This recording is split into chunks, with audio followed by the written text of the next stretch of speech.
Unité et unicité de l'Église, arche du salut. Un florilège anti-écuméniste orthodoxe, 1er siècle au XXIe siècle. Leurs paroles sont plus douces que l'huile, et ce sont des traits acérés.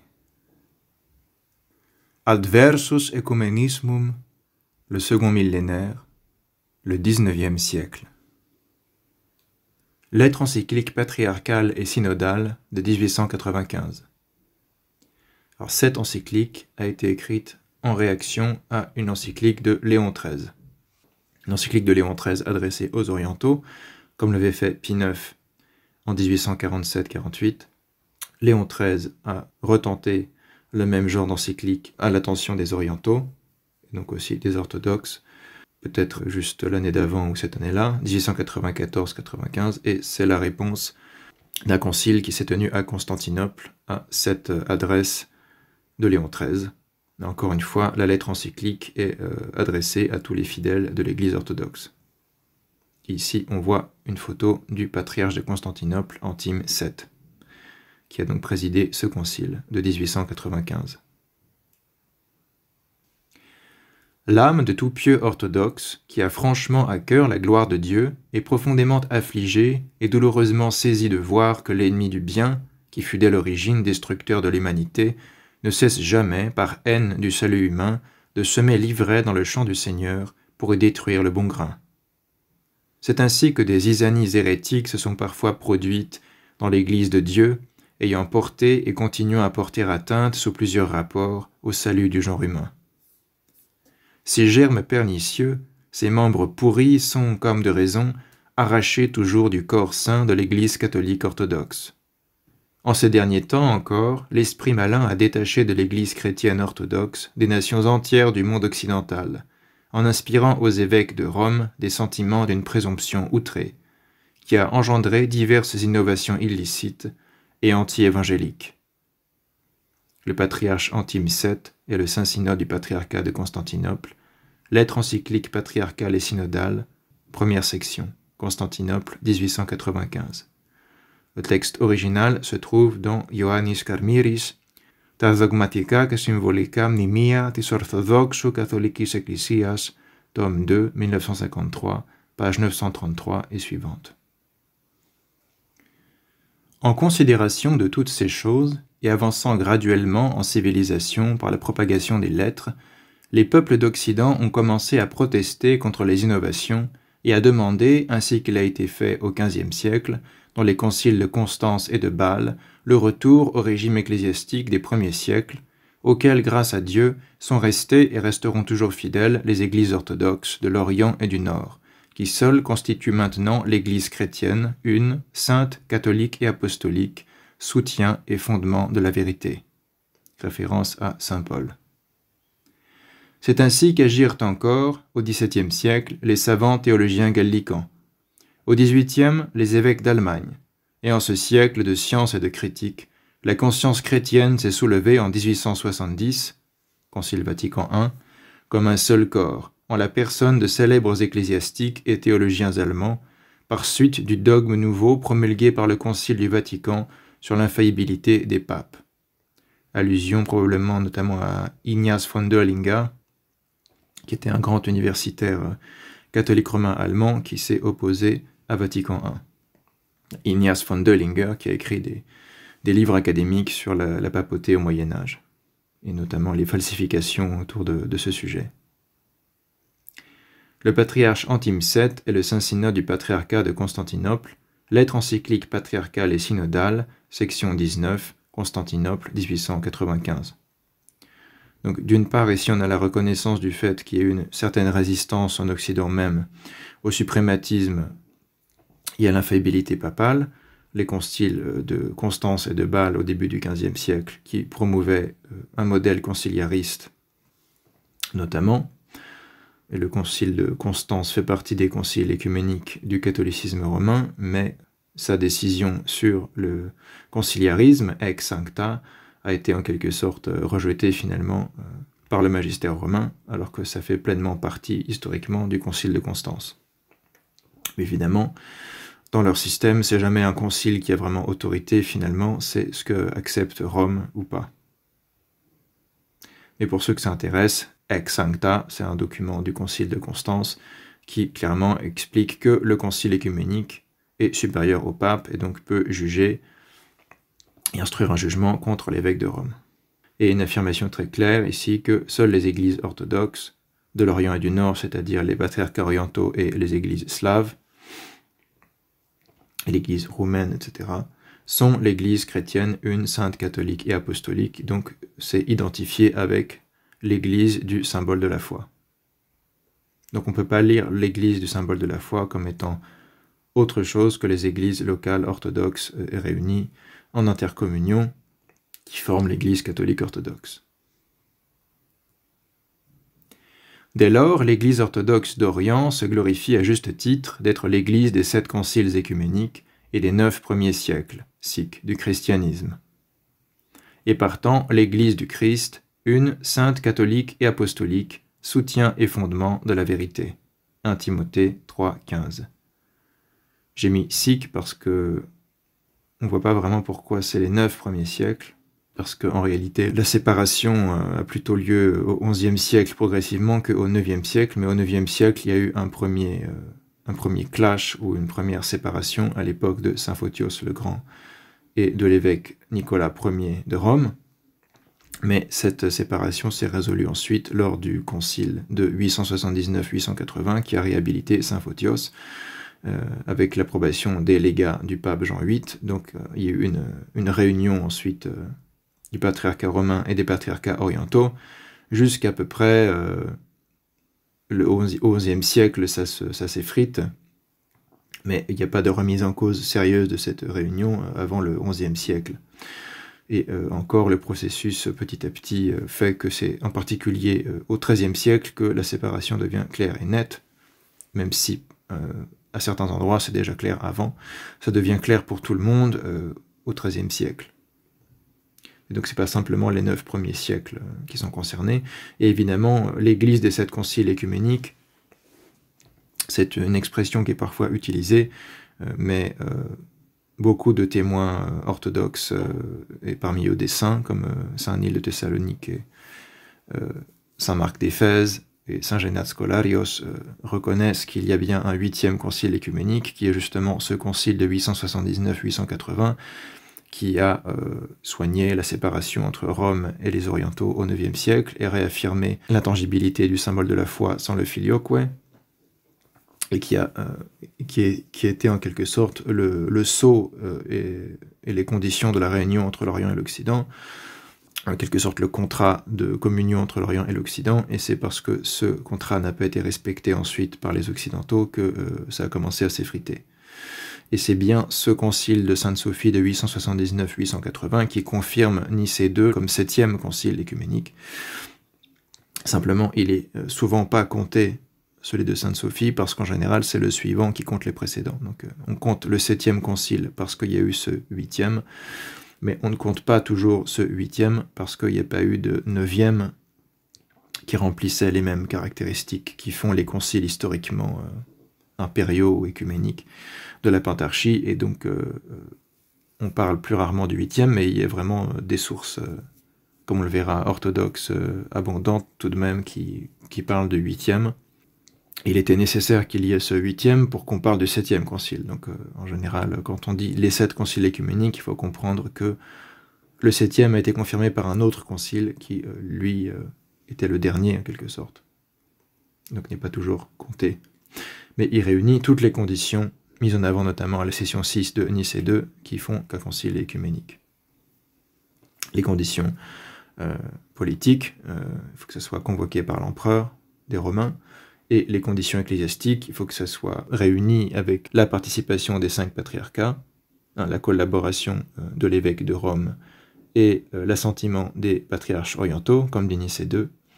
Et donc tout ça est bien, toutes ces conditions sont bien remplies par le concile de 879-880, qui d'ailleurs casse et annule le concile ignatien qui avait été réuni 10 ans plus tôt pour condamner Saint Photios.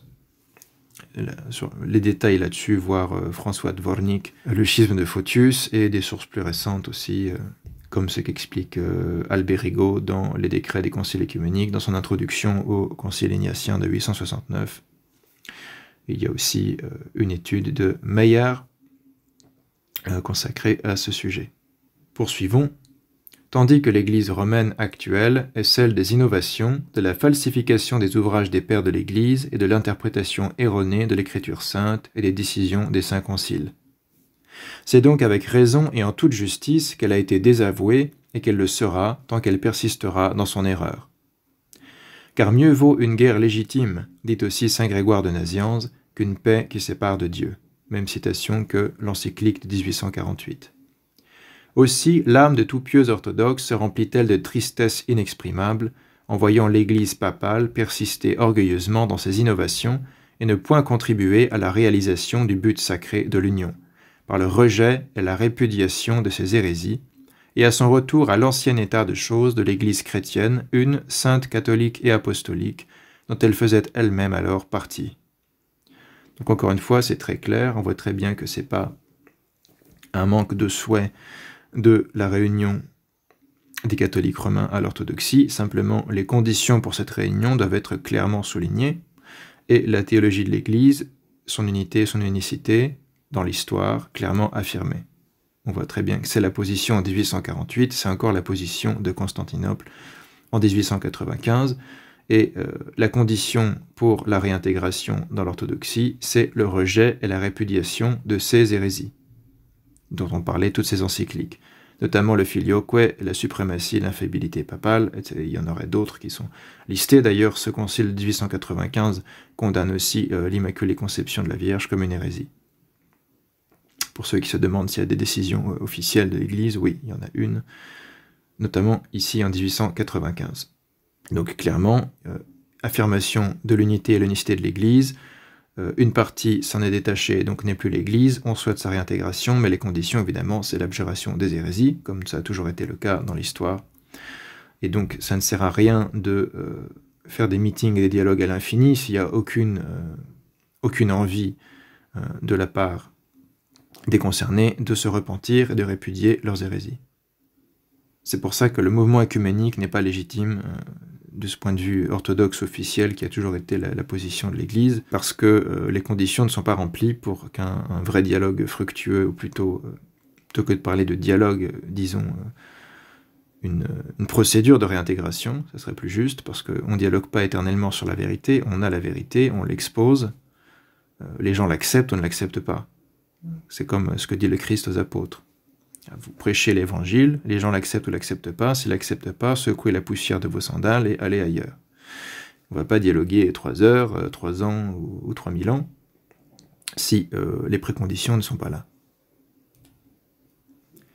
En présence de cet état de choses, hautement attesté par l'histoire ecclésiastique, nous croyons de notre devoir de nous adresser au peuple d'Occident, qui, ignorant l'histoire vraie et impartiale des affaires ecclésiastiques et surpris dans leur bonne foi, suivent les innovations anti-évangéliques et illégales de la papauté et restent séparés et éloignés de l'Église chrétienne orthodoxe, une, sainte, catholique et apostolique, qui est l'Église du Dieu vivant, soutien et fondement de la vérité.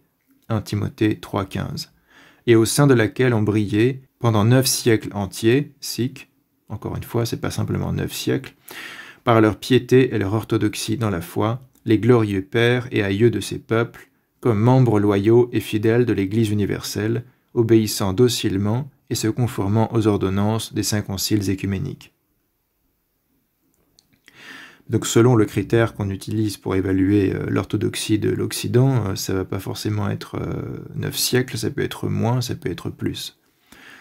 Si on considère l'acceptation à Rome du symbole de la foi modifié, c'est 11e siècle. Donc Rome a toujours gardé le même credo jusqu'à au moins 1014. Par conséquent, c'est pas simplement 9 siècles de ce point de vue-là. Mais si on parle de problèmes de théologie concernant la Trinité et d'ecclésiologie, alors ça peut même remonter au 8e siècle. Et pas simplement au 9e siècle. On voit déjà qu'il y a des problèmes au 8e siècle sur la question du filioque et de la suprématie papale, etc. Et donc ce concile en 1895 décide de mettre la marque au IXe siècle, qui est l'époque du clash entre Saint Photios et Nicolas Ier. Peut-être que manquait encore à cette époque des travaux plus approfondis historiques sur cette période-là. Il est également évident que l'Église universelle de Dieu, celle qui conserve dans son sein comme un dépôt divin cette foi salutaire, une, pure et intacte, telle qu'elle a été transmise ab antiquo, depuis l'Antiquité, et qu'elle a été développée et formulée par les saints-pères inspirés de Dieu dans les 9 premiers siècles, encore cette référence aux 9 siècles. Cette Église, disons-nous, est une et éternellement indivisible, et non pas multiple, et avec le temps sujette à des variations. Passage très important. Cette Église, disons-nous, est une et éternellement indivisible, et non pas multiple, et avec le temps sujette à des variations. Donc elle est bien intrinsèquement, ontologiquement, indivisible. Donc ça n'a aucun sens de parler de l'Église indivise pour distinguer une période historique particulière, parce que l'Église est toujours indivise, éternellement indivisible. Donc il n'y a pas une Église indivise avant le schisme et une Église divisée après le schisme. Ça, c'est une conception anathème, hérétique, anti-orthodoxe.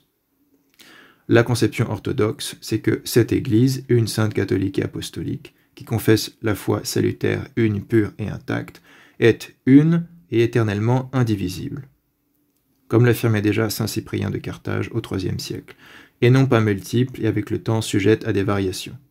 Il n'y a pas de développement dogmatique au sens où les dogmes changent. Car les vérités évangéliques ne comportent jamais de changement, ni de progrès graduel, à l'instar des différents systèmes philosophiques, attendu que Jésus-Christ est le même hier et aujourd'hui et dans les siècles. Épître aux Hébreux 13, 8. Donc ici, c'est un rejet très clair du newmanisme. Par ailleurs, à la même époque à Rome, le newmanisme était rejeté aussi frontalement par Pie IX. Il me semble que dans le Syllabus Errorum, qui est un texte de Pie IX, du magistère romain de l'époque, la théorie du développement dogmatique est clairement rejetée par Rome. Elle changera sa position là-dessus avec Vatican II. Et c'est encore plus clair avec la canonisation de John Henry Newman, plus récemment par François.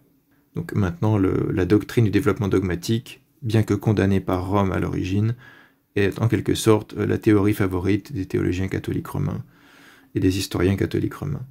Parce que c'est la seule pirouette qui pourrait permettre de faire illusion et de ne pas appeler des innovations, mais des dogmes développés petit à petit, qui prennent des formes inattendues, etc. Poursuivons. Mais ainsi qu'il est dit plus haut, l'Église occidentale, à partir du Xe siècle et dans la suite, a introduit par la papauté diverses doctrines et innovations étrangères et hérétiques. Et ainsi, elle s'est séparée et éloignée de la vraie et orthodoxe Église du Christ. Donc là, il dit à partir du Xe siècle, on ne sait pas exactement à quoi il fait référence. Il faudrait préciser. Mais évidemment, il y avait déjà des choses hétérodoxes avant le Xe siècle, mais elles n'étaient pas propagées partout, et elles n'étaient pas nécessairement défendues par Rome, qui était quand même l'église mère du patriarcat d'Occident. En termes de credo, en tout cas, c'était intact. Et il y avait un rejet assez clair aussi du filioque version carolingienne, qui était hérétique, et contre laquelle s'était insurgé saint Photios notamment. Le patriarche Antime VII est le Saint-Synode du patriarcat de Constantinople. Lettre encyclique patriarcale et synodale, section 24, Constantinople, 1895. Donc encore cette affirmation très claire ecclésiologique. Ainsi, elle s'est séparée, la papauté s'est séparée et éloignée de la vraie et orthodoxe Église du Christ. C'est très clair, il n'y a pas de double langage, il n'y a pas besoin d'un double langage d'une langue de bois imbuvable, comme c'est devenu un peu la norme avec le mouvement œcuménique. Vous comprendriez aisément comme il est nécessaire que vous fassiez retour aux anciens et purs enseignements de l'Église pour obtenir le salut désiré en Jésus-Christ, si agissant sagement, vous preniez en considération cette recommandation de saint Paul aux Thessaloniciens. Frères, demeurez fermes et retenez les enseignements que nous vous avons donnés, soit de vive voix, soit par notre lettre. 2 Thessaloniciens 2, 15. Et ce que le même apôtre a écrit aux Galates. Je m'étonne qu'en abandonnant celui qui vous avait appelé à la grâce du Christ, vous ayez passé si promptement à un autre évangile. Non qu'il y ait un autre évangile, mais il y a des gens qui vous troublent et qui veulent renverser l'évangile du Christ. Galates 1, 6. Qu'ici le patriarche Antime VII s'adresse aux fidèles catholiques romains, aux fidèles latins en particulier, en leur disant de ne pas croire, de ne pas suivre le Vatican dans leurs erreurs. Rentrez donc au sein de l'Église de Dieu, une, sainte, catholique et apostolique, qui se compose de l'ensemble des saintes églises de Dieu plantées par sa main comme des vignes prospères sur l'univers orthodoxe, et liées fortement entre elles par les liens spirituels de la paix, dans l'unité de la foi chrétienne, une et salutaire. Ainsi vous obtiendrez le salut désiré en Christ, et ainsi sera loué en vous aussi le très saint et très glorieux nom de notre Seigneur et Sauveur Jésus-Christ, qui a souffert pour le salut du monde. Le patriarche Antime VII et le Saint-Synode du patriarcat de Constantinople, lettre encyclique patriarcale et synodale, section 24, Constantinople, 1895. Quant à nous qui, par la grâce et la bienveillance de Dieu, faisons partie du corps de Jésus-Christ, c'est-à-dire de son Église une, sainte, catholique et apostolique, affermissons-nous dans la piété qui nous a été léguée par nos pères et les saints apôtres. Prenons tous garde aux faux apôtres qui, sous la forme de brebis, tentent de séduire les plus simples d'entre nous par toutes sortes de promesses insidieuses, qui croient que tout est permis et qui permettent tout en vue de l'union, pourvu seulement que le pape de Rome soit reconnu comme le chef suprême et infaillible, et comme le maître absolu de l'Église universelle, et le seul représentant de Jésus-Christ sur la terre, en même temps que la source de toute grâce. Ici probablement une allusion à l'uniatisme, qui faisait rage un peu partout, en particulier au Proche-Orient et dans des zones comme l'Ukraine, la Moldavie, etc. Mais aussi également dans les Balkans, en Roumanie, etc. Nous, surtout, qui par la grâce et la miséricorde de Dieu, avons été désignés évêques, pasteurs et docteurs des saintes églises de Dieu, prenons garde à nous-mêmes et à tout le troupeau sur lequel le Saint-Esprit nous a établis évêques, pour paître l'Église de Dieu qu'il a acquise par son propre sang. Actes des Apôtres 20, 28. Car nous aurons à en rendre compte à Dieu. Puissent tous ceux qui restent en dehors et loin du bercail un, saint, catholique et orthodoxe, être éclairés par la lumière de sa grâce et par la connaissance de la vérité. À lui la gloire et la puissance dans tous les siècles. Amen. Le patriarche Antime VII et le Saint-Synode du patriarcat de Constantinople, lettre encyclique patriarcale et synodale, section 25, Constantinople, 1895. Répétons cette très belle phrase qui synthétise toute la position orthodoxe vis-à-vis des hétérodoxes. Puissent tous ceux qui restent en dehors et loin du bercail un, saint, catholique et orthodoxe, être éclairés par la lumière de sa grâce et par la connaissance de la vérité. À lui la gloire et la puissance dans tous les siècles. Amen. Oh